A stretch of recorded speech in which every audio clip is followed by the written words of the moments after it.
O Evangelho do Reino versus o Evangelho da Igreja. Alguém aqui já fez algum estudo, já viu alguma coisa nesse sentido? Já, né? Essa reflexão, né? Nós vamos ver aí que Jesus pregava o Evangelho do Reino. Agora eu estou perguntando ali, será que Jesus pregava o Evangelho do Reino? Mateus nos responde. Percorria Jesus toda a Galileia, ensinando nas sinagogas, pregando o Evangelho do Reino e curando toda sorte de enfermidades entre o povo. Eu pergunto, e você, pregador, que aqui está, pastor, você prega o Evangelho do Reino ou o Evangelho da Igreja? Bem, você fala, não, ainda não vi o que você quer dizer com o Evangelho da Igreja, Evangelho do Reino. Ok, vamos, né, tentar ver mais um pouco aí, né? E nós, como igreja, como teólogos, como uma teologia contemporânea, como, né, pregadores desse tempo, mesmo uma visão mundial, ou uma visão nacional, Brasil, ou uma visão denominacional, CBN, ou uma visão regional, a ABN aqui, da Associação Batista Nacional aqui, né? Essa região, que tipo de evangelho será que prega? Eu sei que não é o evangelho da prosperidade. Mas será que é o evangelho do reino ou o evangelho da igreja? Marcos 1,15 dizendo, Jesus, né, pregando, começou a pregar dizendo, o tempo está cumprido, o reino de Deus está próximo, arrependei-vos e crede no evangelho. Então, ele pregava o reino de Deus. Mas, infelizmente, nós, como maioria, há exceções, da igreja hoje, ainda pregamos o evangelho da igreja. O evangelho da igreja, ele foi se deturpando ali pelo ano 150, 200 da nossa era e praticamente imperou até o século XX. A partir dos anos 60, o Espírito Santo, então, passou a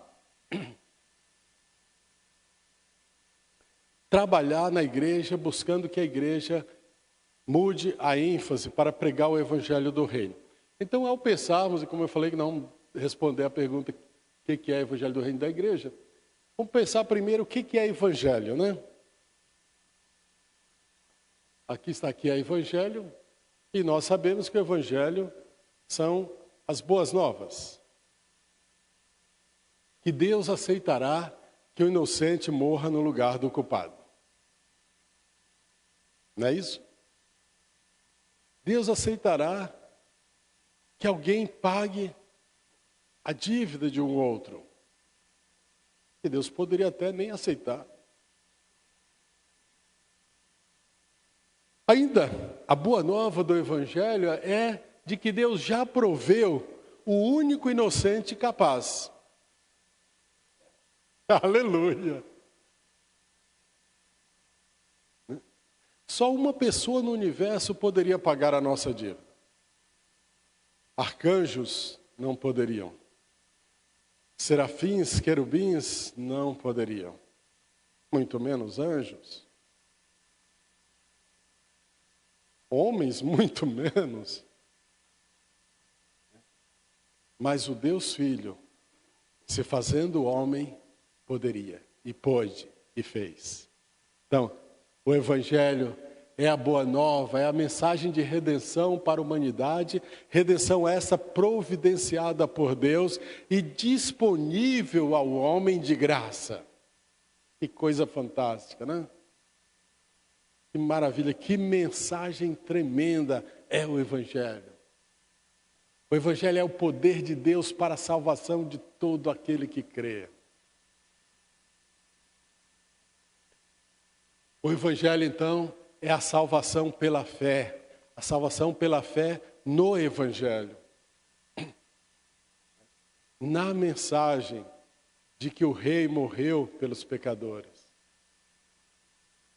De que Deus veio buscar o homem, buscar e salvar o que se havia perdido. De que a imagem desfigurada, acabada, destroçada, destruída, pode ser novamente refeita na imagem de Deus. Aleluia. O Evangelho é a boa nova. A Bíblia é o Evangelho. Jesus é o Evangelho. Porém, às vezes a gente pode não ver Jesus como Ele é, não ver o Evangelho como Ele é e não pregar o Evangelho como Ele é. Jesus anunciava o Evangelho do Reino. É necessário que eu anuncie o Evangelho do Reino de Deus, diz lá Lucas 4, 43.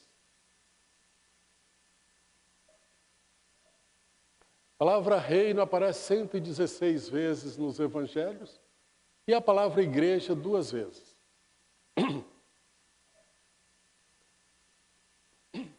Então Jesus pregava o evangelho do reino. Olha a ênfase dele. 116 vezes enfatizando o reino e 2 vezes enfatizando a igreja. Hoje, será que a nossa ênfase está 50 vezes maior no reino de Deus do que na igreja? Parece que não, né? Na minha experiência, no que eu tenho visto, a resposta é não. E é uma questão de ênfase, o evangelho do reino e o evangelho da igreja. E nós vamos meditar um pouquinho nisso, e isso sempre vestir a nossa carapuça. Para que nós nos convertamos e passamos a pregar o evangelho do reino. Para que nós venhamos a dar a mesma ênfase no reino de Deus que Jesus dava. Então, como eu disse, do ano 150 para frente, a igreja foi caindo. Na Idade Média, chegou ao seu ponto mais baixo, ao ponto de ser chamado de Idade das Trevas. E Martinho Lutero, há 500 anos, pôs fim à Idade Média, não só ele, alguns outros eventos históricos, né? Pôs fim à Idade Média com a Reforma Protestante, trazendo uma reforma para a igreja e uma restauração das doutrinas básicas. O evangelho já não era pregado. Se falava então em salvação pelas obras, em salvação por dar dinheiro para a igreja católica, né? Não universal, católica.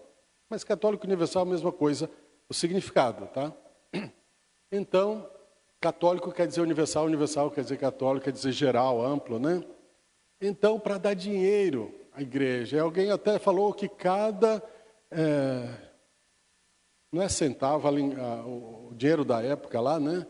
Que caía no gasofilácio era uma alma que saía do purgatório. E você poderia comprar a bula papal pelo perdão de um pecado que você fez. Eu matei a sogra, preciso de perdão. Então, você comprava a bula assinada pelo Papa de que você estava perdoado. Estava assim. Não havia mais nada de evangelho. Lutero trouxe ao evangelho a salvação pela graça, né? Em 31/10/1517, no seminário, né?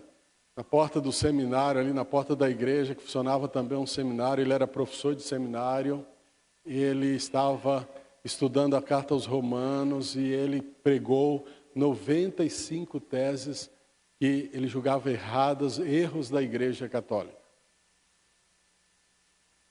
Isso fez história, isso mudou a igreja, isso melhorou a igreja. João Wesley, outro que trouxe uma reforma e restauração na igreja, com a sua ênfase no metodismo, em ser mais metódicos, e também com a ênfase na santidade, os clubes de santidade, as células de santidade, trouxe uma grande mudança na igreja. O movimento pentecostal, em 1906, trouxe o maior avivamento da história, trouxe uma grande mudança na igreja. Mas, nos anos 60, especialmente, um movimento aqui na Argentina, chamado Movimento do Discipulado, Juan Carlos Ortiz, Jorge Ribicho e outros ali, trouxeram um avivamento na Argentina e trouxeram mudanças, e ali começou a se falar no Evangelho do Reino. Um livro que Juan Carlos Ortiz escreveu, chamado O Discípulo, é um clássico. Quem não leu ainda deve ler, procure ler. Os seminaristas aqui, procure ler esse livro. Foi escrito há 50 anos atrás, mas quase 50 anos, mas ainda vale. Tá?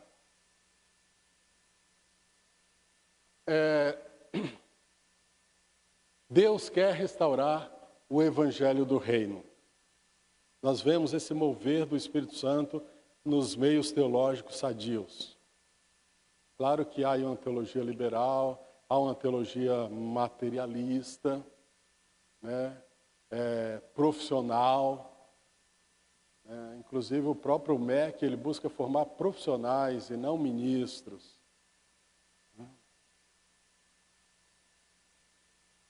Essa questão de Evangelho do Reino e Evangelho da Igreja traz uma mudança de paradigma na igreja.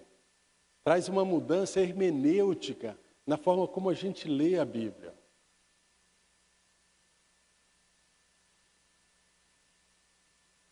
E eu vou mostrar para vocês aqui. Eu vou ler aqui, né? Aqui está mais fácil ler, ali está um pouco longe. Né? O Evangelho da Igreja prega Jesus como Salvador. O Evangelho do Reino prega Jesus como Senhor. Então, quem prega o Evangelho do Reino fala, se você aceitar Jesus como Senhor da sua vida, você vai ser salvo. Mas, infelizmente, nós pregamos muito, se você aceitar Jesus como Salvador da sua vida, você vai ser salvo. O Evangelho da Igreja fala para as pessoas aceitarem Jesus, mas o Evangelho do Reino fala para as pessoas se renderem a Cristo. O Evangelho da Igreja ensina como o homem pode escapar do inferno, da condenação. Mas o Evangelho do Reino fala como o homem pode agradar a Deus. Escapar do inferno é um subproduto, não é o principal. O principal é agradar a Deus. E no Evangelho da Igreja, o principal é escapar do inferno, e o agradar a Deus é um subproduto. Como eu falei, é uma questão de ênfase. No Evangelho da Igreja, dizemos Cristo é meu. Havia até uma música, alguns anos atrás, com esse título. No Evangelho do Reino, dizemos eu sou de Jesus.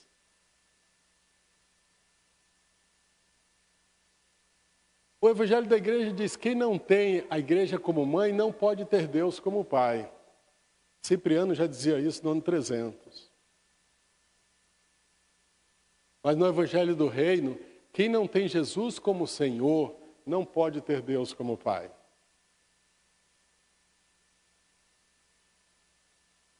No Evangelho da Igreja, o centro é a salvação do pecador. Mas no Evangelho do Reino, o centro é a santificação do salvo. No Evangelho da Igreja, a salvação é um fim. No Evangelho do Reino, a salvação é um meio.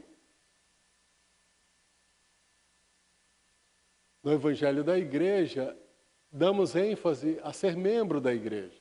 Mas no Evangelho do Reino, a ênfase está em ser discípulo de Jesus Cristo. E a nossa evangelização e tudo não estamos procurando formar membros de igreja no Evangelho do Reino, estamos procurando formar discípulos de Jesus Cristo.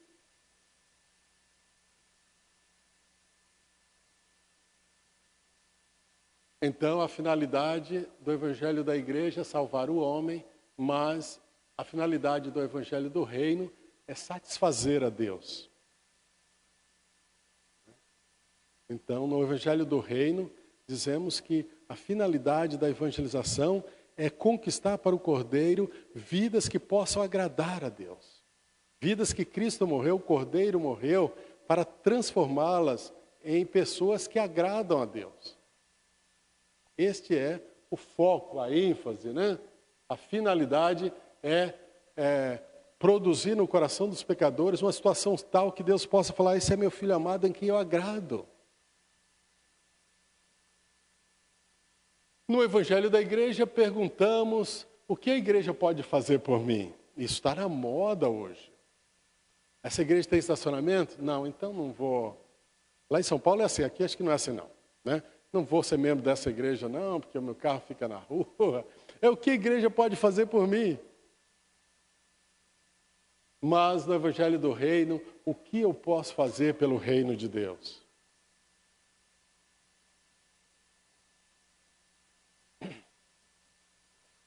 No Evangelho da Igreja se costuma dizer: venha como estás.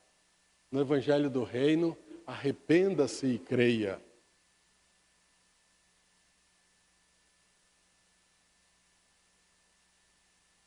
No Evangelho da Igreja, os crentes devem reinar. A igreja deve reinar. Eu sou filho do rei. No Evangelho do Reino, Jesus deve reinar. Ele é o rei. Eu sou súdito do reino. Eu sou embaixador do reino. No Evangelho da Igreja, a igreja começou, dizemos que a igreja começou no dia de Pentecostes.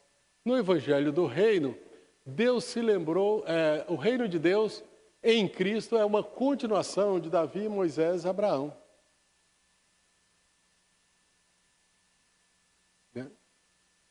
Olha a questão de ênfase. E muitas vezes, nesse ponto aqui, eu vou detalhar depois, essa questão aí, né?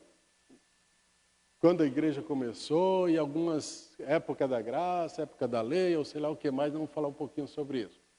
No Evangelho da Igreja, dizemos que a velha aliança caducou e Deus fez uma nova. No Evangelho do Reino, Deus se lembrou da sua aliança para cumprir. No Evangelho da Igreja, o Antigo Testamento é separado do Novo e esse Evangelho acaba fazendo uma ruptura. E já teve pessoas que perguntaram para mim: você prega mais no Novo ou no Antigo Testamento? Não sei, eu prego na Bíblia. Para mim a Bíblia é uma só. Para mim não tem dois testamentos, só tem um. Só morreu um cordeiro. E toda a Bíblia me fala da herança que eu tenho nele.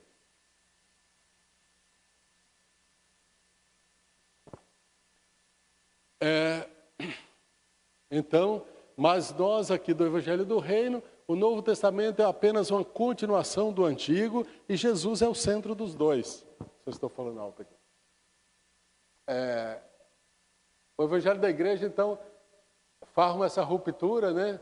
Mas no Evangelho do Reino, o Antigo Testamento prega o mesmo Evangelho que o Novo Testamento.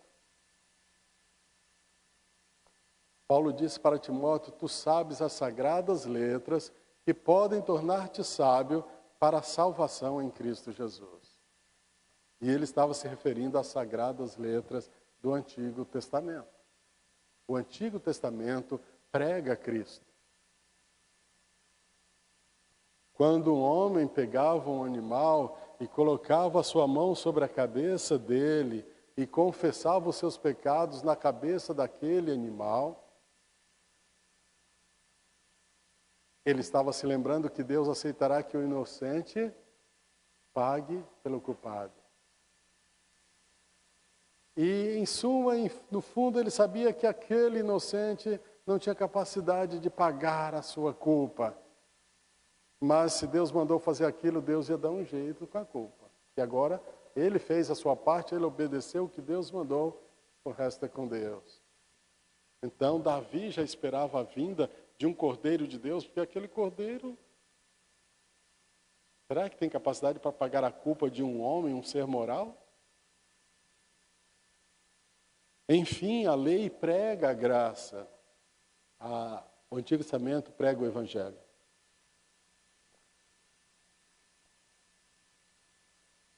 O Evangelho busca em primeiro da igreja, o crescimento da igreja, o do reino, busca o reino de Deus em primeiro lugar. Na igreja, buscamos adquirir conhecimentos, mas no Evangelho do reino, buscamos ser discipulado.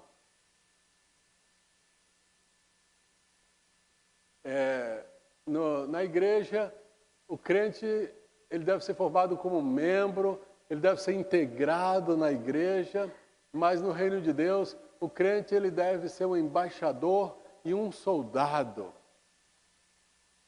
Ele tem que crescer buscando a estatura de Cristo, para que ele não seja bebê, porque bebê não serve para mandar para a guerra.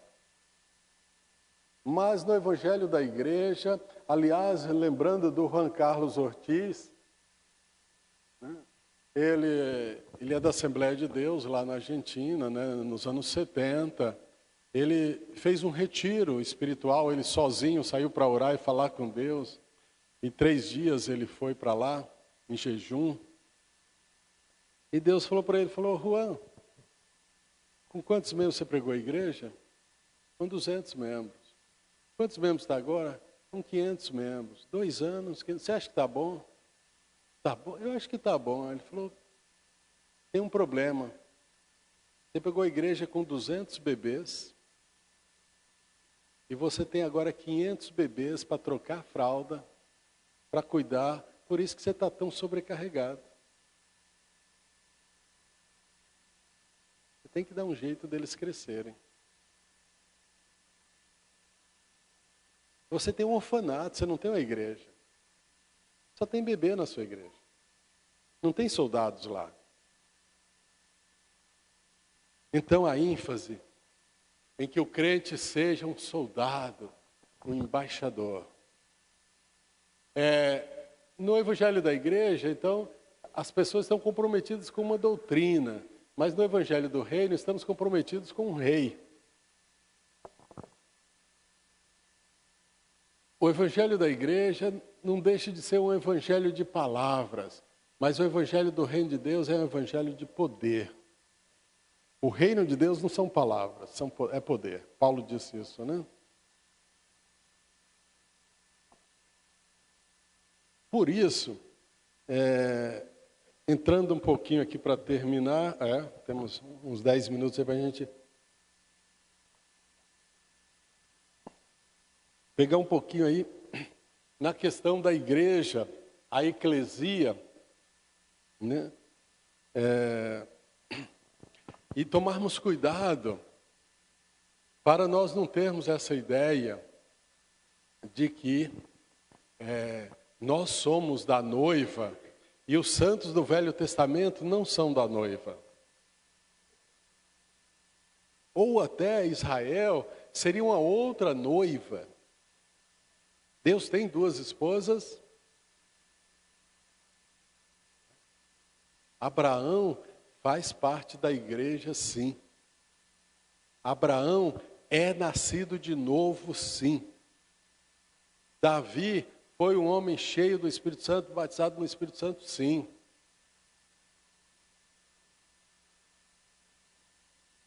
Elias e Eliseu eram homens batizados no Espírito Santo, sim. Ou não? A pessoa que eu vejo na Bíblia que teve mais dons foi Eliseu. Até multiplicar pães ele fez. Não andou sobre as águas como Jesus, mas abriu as águas. E aí eu vou dizer que eu sou cheio do Espírito Santo e Eliseu não? Que o Espírito Santo mora em mim e não morava em Eliseu? Será que eu estou certo? Que eu sou da igreja e Eliseu não é? Jesus Cristo disse que nós todos vamos estar sentados na mesa do reino de Deus. Só há um reino, só há uma igreja, só há uma nação santa. A nação santa que está em 1 Pedro 1,16 está também em Êxodo 19, 6. Tanto no Novo como no Antigo, Deus quer separar para si um povo exclusivamente seu, zeloso e de boas obras, uma nação santa, um povo de propriedade exclusiva seu. A igreja, Abel faz parte da igreja, sim. Abel foi salvo pela graça, sim. A lei não veio para salvar ninguém, a salvação é pela graça. Moisés foi salvo pela graça. Moisés era nascido de novo, sim.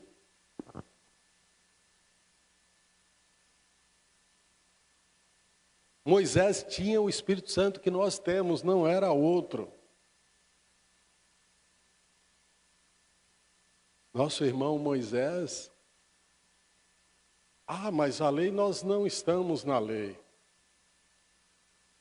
Então vamos rasgar os 5 livros da Bíblia e tirar fora? Por que nós não tiramos? Porque a lei revela a vontade de Deus, sim. Nós não estamos debaixo da lei, de fato. Mas nós queremos fazer a vontade de Deus, nós queremos conhecer a vontade de Deus, e a lei revela a vontade de Deus. E quando um homem, ele queria se aproximar de Deus, na congregação de Israel, Moisés foi instruído a fazer o tabernáculo. A presença de Deus está lá. E ele olhava para o tabernáculo, vocês sabem o que ele via? Quem sabe? Uma pessoa ali no acampamento, falei, eu quero me aproximar de Deus, e a presença de Deus está lá no tabernáculo, e ele olhava para lá, o que ele via? Lá em cima uma coluna de fogo, mas ele quer se aproximar, e aí, o que ele via para se aproximar? Um muro. Um muro. O tabernáculo era murado. E havia só uma porta. E ele já percebia que Deus é santo. Se ele não passar pela porta, ele não vai poder se aproximar de Deus. Quando Jesus Cristo falou, eu sou a porta, os israelitas entenderam de que eles falavam. No caminho para Deus há uma porta, há um muro. Não, todos os caminhos levam a Deus, isso é mentira. De cara ele viu o muro, Deus é santo. Está lá, mas para eu me aproximar, está cercado. Eu vou ter que passar pela porta. Verdades espirituais profundas estão ali. Verdades eternas, querido.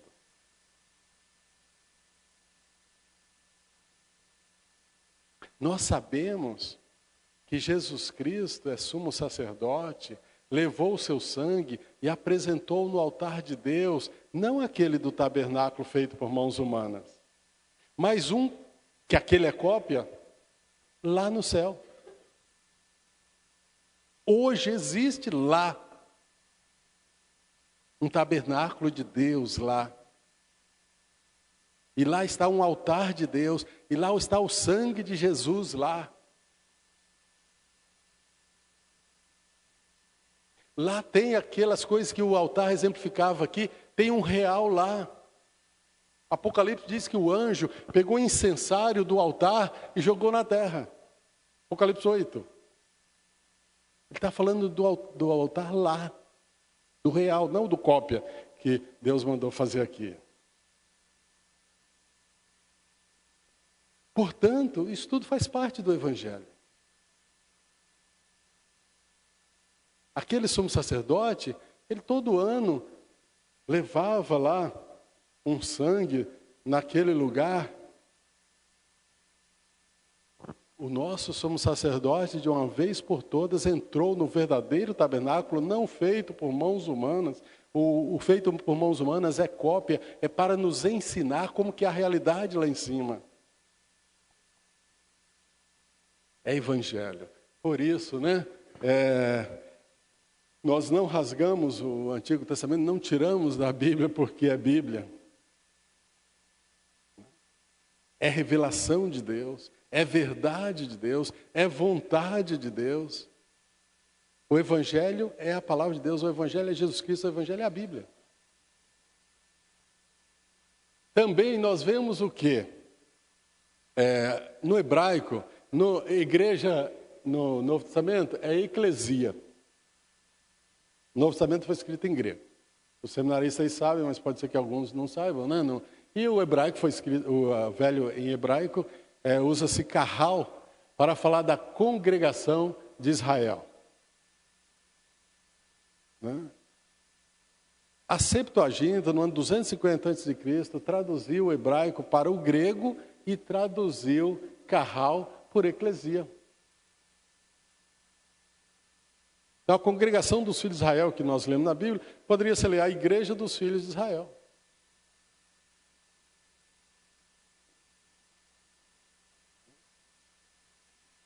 Hebreus fala da universal assembleia. A congregação de todos os salvos, essa é a igreja. Então, Hebreus 11:40 fala, por haver Deus provido coisa superior a nosso respeito, para que eles sem nós não fossem aperfeiçoados. E nós pensamos que agora nós sem eles. E eu digo isso, eu sei que vocês não seguem essa teologia, mas até recentemente, e ainda hoje, muita gente tem essa visão teológica.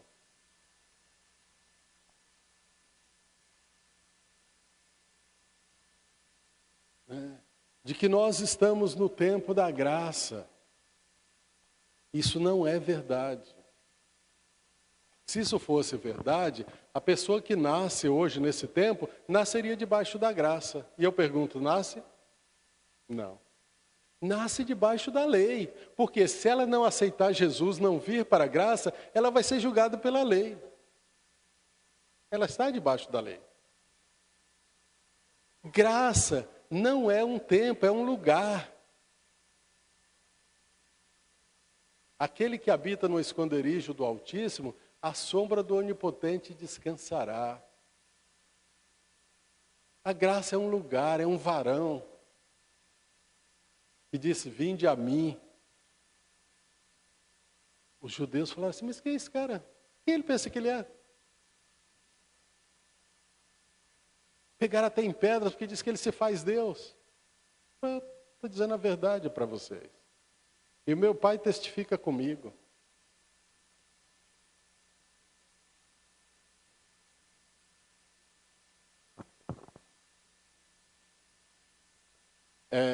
Sabemos que houve um derramar maior do Espírito Santo no dia de Pentecostes.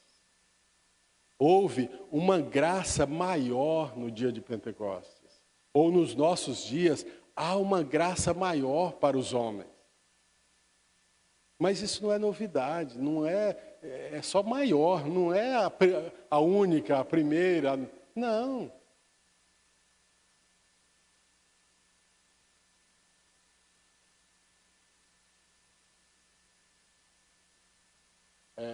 E eu já estou encerrando, né? A centralidade de Jesus Cristo, eu até nem preparei muito, porque eu falei, acho que não vamos chegar a tal ponto, né? O apóstolo Paulo, ele fala cerca de 45 vezes em igreja e 20 e poucas vezes no reino. Ele já dá uma certa ênfase maior à igreja. Mas ele pregava o evangelho do reino, ele falava muito do reino. Porém, com o tempo, nós fomos esquecendo do reino e falando da igreja. E chegamos mesmo ao extremo de pregar só Jesus como Salvador.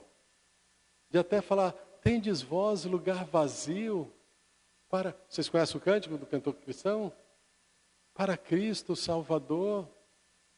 Como se Jesus estivesse pedindo um lugarzinho no seu coração. Jesus não precisa de um lugar no seu coração. Você precisa de Jesus no seu coração. É a ênfase. Precisamos dar a ênfase correta. Tá, queridos? Então, nosso tempo aí já passou e é mais para reflexão mesmo, mais para pensar, né? E aí depois vocês podem debater entre vocês aí no seminário, mas e nós aqui como pregadores, levarmos aí a pensar, e os pastores que aqui estão, se não leram, olha, vale a pena, né? Eu vou dar 2 livros aí do meu top 10 aí, dos 10 mais aí, né?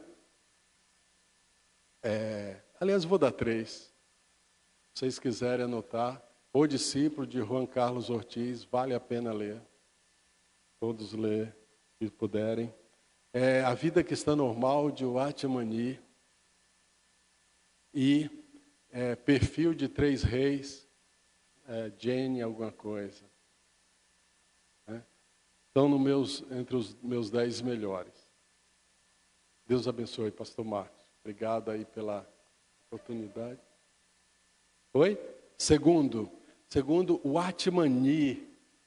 Eu não tenho aqui onde escrever, então é WATCHMAN. Watchman N-I-I. É A Vida Cristã Normal. Né? É um livro, é o único livro depois da Bíblia que eu já li mais de 5 vezes. Esse do Watchman, eu talvez diria que é o meu melhor. É o único livro, eu não consigo, eu já li um livro, não vou ler de novo, eu começo a ler e falo, não vou ler, já li, né? Mas esse é tão profundo que eu já li mais de 5 vezes. O Watchman, A Vida Cristã Normal. Mas e nos 10 aí, O Discípulo, vale a pena ler, para reflexão, para pensamento, e Perfil de 3 Reis, vale a pena ler. Eu poderia citar os outros, mas Deus abençoe os irmãos. Obrigado pelo convite, obrigado por estarmos juntos. Fiquem em pé um pouquinho. Descansa os bancos aí, como diz um amigo meu, deixa o banco descansar. Vamos fazer uma oração. E eu quero agradecer aí, pastor Marcos, pastor Paulo, pastor Salim, os seminário aqui, a ABN. Que Deus abençoe ricamente o trabalho aqui nessa região e que aqui saia um poderoso avivamento para incendiar o Brasil. Pai de amor, obrigado, Senhor, por essa manhã abençoada.